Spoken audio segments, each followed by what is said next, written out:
Welcome friends, welcome to my YouTube channel NEET Sansar. आज हम लोग आहार नाल के औतिकी के बारे में पढ़ेंगे और शुरू करते हैं। तो आहार नाल में 4 स्तर होते हैं और उन सभी 4 स्तर के बारे में आज यहाँ पर हम लोग पढ़ने वाले हैं। तो जो सबसे बाहरी स्तर होता है वह होता है सिरोसा। उसके बाद जो होता है नीचे जाने पर मस्कुलेरिस, उसके नीचे होता है सब म्यूकोसा और उसके सबसे अंदर में होता है म्यूकोसा। तो चलिए शुरू से ही पढ़ते हैं। तो हमें सिरोसा के बारे में जो हमें जानना है कि वह है कि यह आउटर मोस्ट लेयर मतलब यानी कि यह सबसे बाहरी मतलब दीवार है यह अपने आहार नाल का। और यह मतलब अपना सिरोसा जो है वह थिन मेजोथीलियम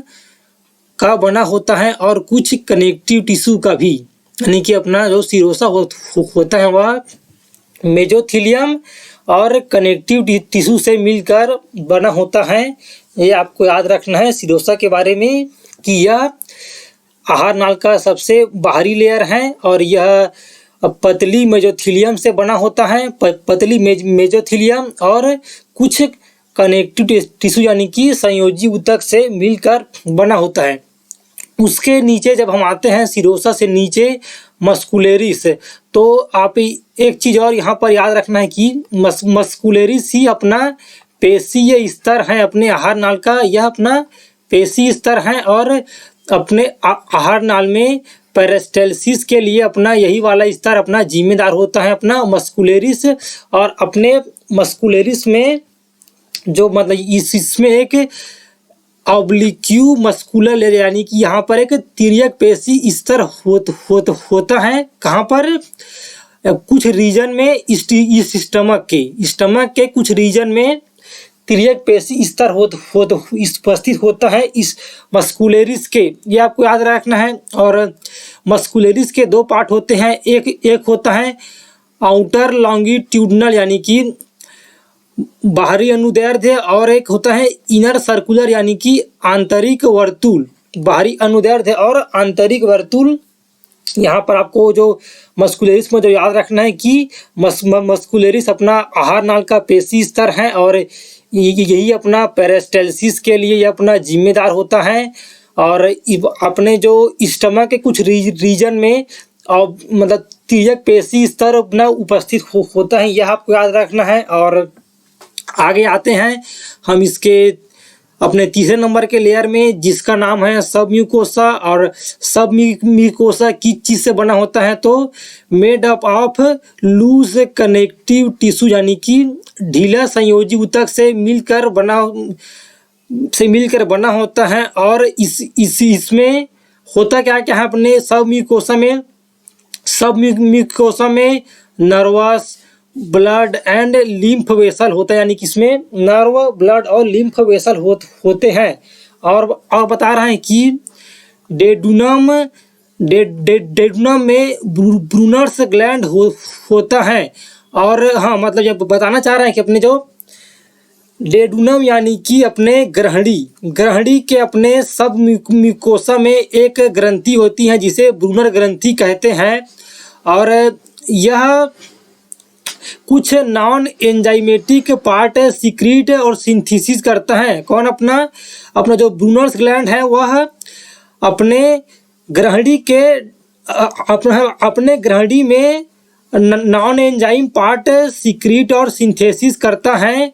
और जो कि अपने आंतरस यानी कि सक्कस इंटेरिकस का पार्ट होता है अपना ग्रहणी में उपस्थित ब्रूनर ग्लैंड का जूस, जो कि नॉन एंजाइमेटिक होता है। यह आपको यहाँ पर याद रखना है। और आगे हमें ये पढ़ना है यहाँ पर कि अब पढ़ना है हमें म्यूकोसा के बारे में। तो म्यूकोसा जो होता है वह आहार नाल का सबसे इनर मोस्ट लेयर होता है अपना म्यूकोसा। और हमें यहाँ पर म्यूकोसा के बारे में जो महत्वपूर्ण बातें याद रखनी है वह है कि अपने म्यूकोसा में कुछ इरेगुलर फोल्ड होते हैं जिन्हें रूगे कहते हैं। और ये कहाँ पर होता है? स्टमक में। तो ये यहाँ पर आपको याद रखना है कि अपने स्टमक यानी कि अपने आमाशय में अपना म्यूकोसा स्तर में आमाशय में म्यूकोसा स्तर में कुछ अनियमित फोल्ड होते हैं जिन्हें रुगे कहते हैं। ये आपको यहाँ पर याद रखना है। इसके अलावा अपना जो म्यूकोसा होता है वह छोटे फिंगर लाइक फोल्डिंग यानी कि अंगुली समान फोल्ड बनाता है जिसे कि विलाई कहते हैं। और यह कहाँ पर होता है? स्मॉल इंटेस्टाइन में। आपको याद रखना है कि अपना जो म्यूकोसा होता है वह अंगुली नुमा प्रवर्ध यानी कि अंगुली नुमा फोल्ड बनाता है। कहाँ पर? स्मॉल इंटेस्टाइन में। और इसे हम लोग विलाई कहते हैं। यह आपको याद रखना है। और आगे यह है कि अपना जो ये म्यूकोसा स्तर होता है वह गैस्ट्रिक ग्लैंड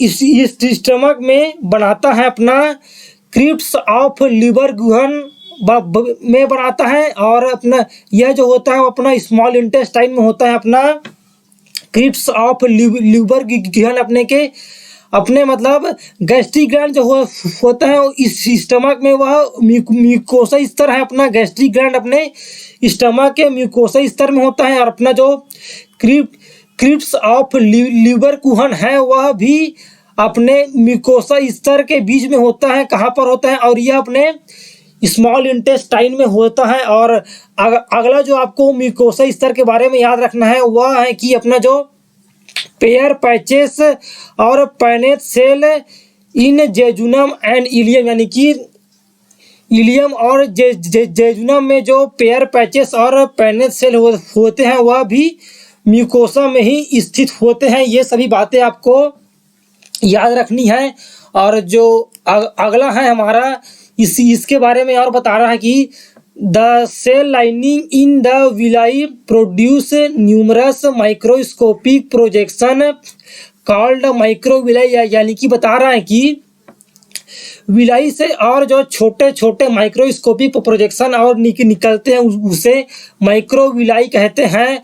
और यह ब्रश बॉर्डर जैसा लगता है। और यह इनका कार्य यह होता है कि यह अपने जो सरफेस एरिया है उसको इंक्रीज कर देता है अवशोषण के लिए और पाचन के लिए। यह सरफेस एरिया को इंक्रीज करता है।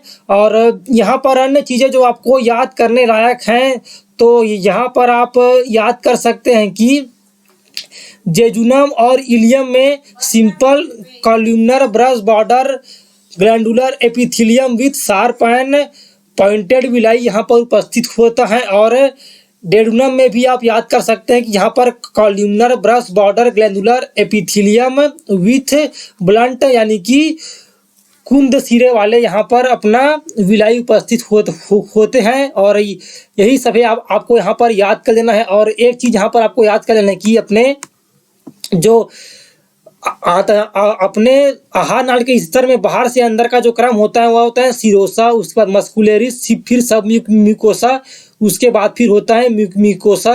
और चलिए मिलते हैं अगले वीडियो में।